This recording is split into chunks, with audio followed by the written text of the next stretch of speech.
Boy bwana amekuwa ni msanii ambaye pale Nigeria anafanya vizuri, lakini amekuwa ni msanii ambaye kama anajitengenezea vita nyingi sana na wasanii wenzake pale Nigeria. Amekuwa ni mtu ambaye anapambana kivyake vyake ili aweze kujifanya kuwa mkubwa zaidi duniani, lakini pia kuwa mkubwa zaidi kwenye mziki wake. So ni kitu ambacho ni kizuri, lakini kutengeneza mabifu na watu wengine so good ama it's not good. Burna Boy bwana, kuna clip yake ambayo aliposti mtandaoni akiwa anacheza huko amevaa taulo. Hiyo ni clip ambayo aliicheza baada ya clip ya kwanza kabisa kusambaa kwenye mitandao ya kijamii ambayo inaonyesha DJ Tunes akigombana na Burna Boy siku moja hivi kwenye club moja hivi huko nchini Nigeria. Baada ya kugombana, clip ikawa imesambaa sana mitandaoni kwamba DJ Tunes kama akagombana na Burna Boy. Huo usiku ulikuwa na vibe sana. Sasa baada ya kutokea hicho kitu bwana, ma DJ pale nchini Nigeria ama umoja wa ma DJ nchini Nigeria waliamua kutoa tamko lao na kusema kwamba ni marufuku kupiga ngoma za Burna Boy kama wewe ni DJ. So kama upo kwenye umoja wa DJs kio kupiga ngoma ya Burna Boy. Burna Boy yeye akawa anashangilia tu kupitia clip yake ambayo alikuwa amejirekodi amevaa taulo akiwa anacheza cheza. Sasa Star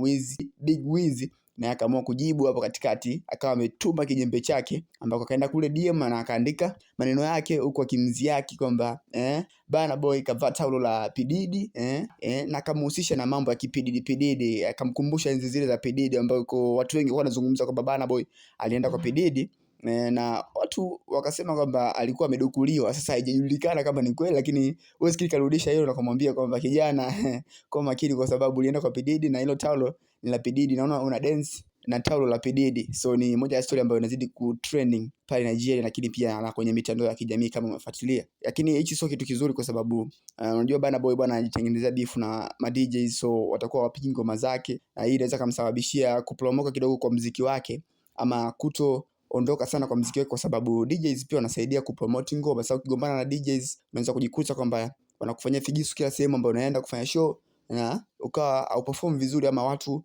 wanakuwa nao hawakuamini kwa sababu ni mtu ambaye ugomvi. So hiyo ni story ambayo imeenda viral sana mtandaoni, fuatilie.